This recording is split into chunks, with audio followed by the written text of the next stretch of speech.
Hey, what's going on everyone? Greg here, and I recently just published a video on two new MacBooks that Apple was working on, with a new 15-inch MacBook Air and the return of the ultra-portable 12-inch MacBook, all running on beautiful Apple silicon. Yes, silicon can be beautiful. I'm not obsessed with it.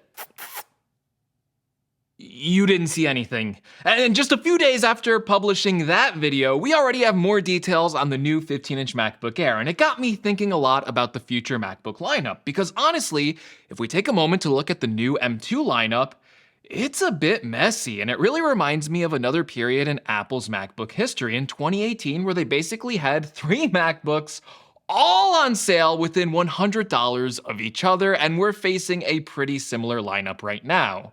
You have the M1 MacBook Air at $999, you have the redesigned M2 MacBook Air at $1199, and you have the M2 MacBook Pro with its older design at $1299.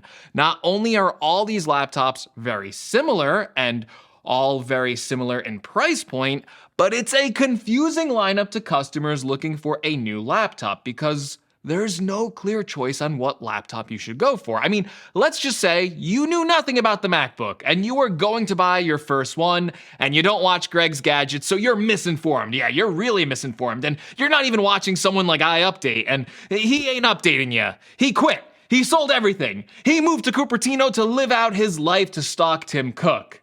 That's not that far-fetched. I believe he would do that. But yeah, you are this theoretical customer and you walk to that big Apple Store table with all those beautiful Macs laid out in front of you, and you see two MacBooks with the name Air. Now, one has an M1 chip and one has an M2 chip. Okay, you're smart enough to know that M2 is higher than M1, so that one is the better computer. But then you see that MacBook Pro sitting there and you think, Pro is more premium. But you go and you look at it, and it's got a very similar design to the M1 MacBook Air. It looks more like the lowest end MacBook in the lineup, and the M2 MacBook Air looks more like a shrunken down version of something from the $2,000 and above MacBook Pro lineup.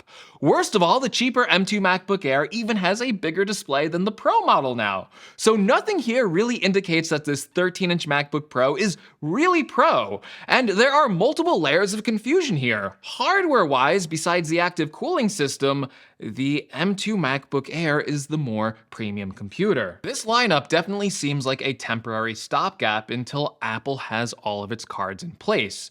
I initially think that maybe Apple wasn't even planning on shipping something like a M2 version of the 13-inch MacBook Pro with the same design, because there's no way Apple intends to actually keep this as an option in a future lineup. It already has an outdated design, and it still even carries with it older elements like the touch bar that aren't even on Apple's most premium laptops anymore. Obviously, this is not going to exist in its current form. This lineup needs to be fixed. Well, thankfully, I think I have an idea where Apple might be taking this future MacBook lineup. Because we've heard that Apple has been working on these other laptops, and when we first heard about the 15-inch MacBook Air, rumors seemed to suggest that it might launch alongside a 13.6-inch M2 MacBook Air, but it was just eventually shelved because Apple didn't have enough resources to focus on making two new computers, especially with all the supply chain shortages, and they chose just to focus on the smaller version of the MacBook Air. So it seems like there might have been a few last-minute shuffles to this M2 MacBook lineup. But with all of these rumors coming out, I think the new lineup is definitely working towards something much better, and I think that all starts with a new 12-inch MacBook at the lowest end of the lineup. Before, the 12-inch MacBook was kind of in a weird spot. It was a premium laptop in between the MacBook Air and the MacBook Pro. However, this time around, if Apple does plan on reviving it, I think it could fit better as the entry-level laptop. Why would Apple make this the entry-level laptop now, and why didn't they do that when it was originally around? Well, the 12-inch MacBook was ahead of its time. It featured an ultra-slim design, a new butterfly keyboard for better or worse, and perhaps the biggest driving cost factor back in 2015 when it was released was its Retina display. Don't forget, in 2015, the MacBook Air didn't even have a Retina display, and that occupied the $1,000 price point in the lineup. Furthermore, the 12-inch MacBook at the time shipped by default with more expensive configurations. It started with 256 gigabytes of storage and 8 gigabytes of memory as standard, whereas the entry-level Air only shipped with 4 gigabytes of memory, wow, and only 128 gigabytes of storage. Apple also couldn't put this MacBook as the default entry level in the lineup because it couldn't tackle all the needs of the average consumer at the time. 2015 was a very different time in computing compared to 2022, and most users still relied heavily on having multiple port options and needed more performance than what the 12-inch could offer. The 12-inch was a specialty laptop aimed at those that wanted to be on the bleeding edge and were willing to make sacrifices. Don't forget, the 12-inch MacBook only had one USB-C port, it wasn't even a Thunderbolt port, and those Intel chips at the time, without a fan, those ultra low power chips were pretty slow in comparison to what you could get on the MacBook Air. But now, Apple can make a very similar laptop to the 12-inch MacBook, but all the things that made it costly or not suitable as an entry-level laptop in 2015 would mostly be eliminated. First of all, it would have the right performance, with Apple being able to slap in a very energy efficient and very capable M-series chip into this device. A M2 or future M3 would fit the needs of almost anyone who purchased this MacBook.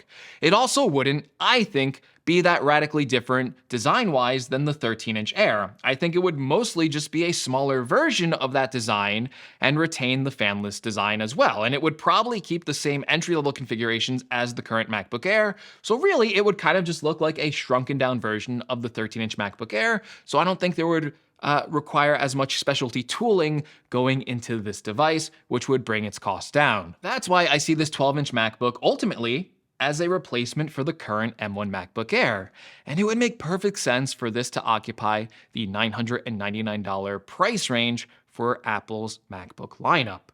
From there, you would go bigger, moving over to the 13.6-inch MacBook Air, which would have advantages of things like a bigger display, more battery life, and possibly more ports if Apple decides to keep that 12-inch MacBook with just one Thunderbolt USB-C port.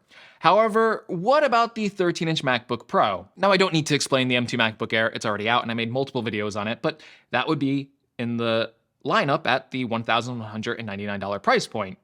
But what about that 13-inch MacBook Pro? That awkward device that looks nothing like its bigger brother, the 14-inch MacBook Pro. What could Apple introduce in this spot that would be a good middle ground MacBook that could fit the needs of most customers, but not be a pro laptop with this weird marketing and design? Because right now there's just a huge gap with Apple's consumer and pro level laptops. I mean, to get a true pro level laptop, you're spending upwards of $2,000. So there needs to be something in the middle that can serve as a dual role, but not necessarily carry the badge of a pro MacBook, where the expectations of what a pro device can do are way higher. Well, that's where this rumored new 15-inch MacBook Pro come in, because according to a recent report from Ming-Chi Kuo, he believes that Apple will give users the option to have the 15-inch version of this MacBook Air be able to be configured not only to an M2 chip, but also to a higher-end M2 Pro chip. This means that this MacBook could serve two roles. First of all, with an M2 chip, it could be the consumer-level MacBook, but for people who want a larger 15-inch display. And based on my comments, that's a lot of people watching my videos. You all want a larger size MacBook display, but you don't need the power, and you definitely can't justify spending $2,500 on the current 16-inch MacBook Pro. So a 15-inch MacBook with a more consumer-friendly price point, I think would be a big seller. Secondly, with an M2 Pro chip, this could actually serve as an entry point to people that need more power and also want a bigger display, but don't necessarily want to step all the way up again to that very expensive 16 or even 14-inch MacBook Pro. Apple wouldn't even have to go that crazy with the specifications here. They could just offer the 15-inch MacBook Air with only the M2 chip, and then a bin version of the M2 Pro chip, which would have less CPU and GPU cores. Then the maxed out configuration could only ship with 32 gigabytes of memory, and that would honestly be the perfect MacBook for such a large number of people. My only question is, with an M2 Pro chip, would a larger 15-inch MacBook Air need a fan inside of it to properly cool that chip off? And is it possible that if it does, could there be two different thermal designs for the 15-inch MacBook Air? Basically, we would take the entry-level M2 version and not put a fan in it, much like the 13-inch M2 MacBook Air, but then if you want the M2 Pro variant for more money, perhaps that version would have a fan in it to help cool the chip off to help prevent it from thermal throttling. Based on these rumors, I think that would be very likely, especially because the higher-end M1 Max version of the 16-inch MacBook Pro actually has a different cooling system than the M1 Pro version. If you're wondering why a 15-inch MacBook Air would be less money than a 14-inch MacBook Pro, well, it would still lack some of the features that would drive up to that higher price point. So it wouldn't have a 120Hz mini LED ProMotion display, it would have less ports probably, and it would start at lower storage and memory configurations. Either way, the 15-inch version with the M2 chip could have a starting price of around $1,400. And then I think for an M2 Pro configuration, I think you would have to add at least $400, not only because you're adding the M2 Pro chip into the mix, but I think that would also have to start with 16 gigabytes of memory. If we look at that, we would have what I think is a very easy to understand and a very complete MacBook lineup.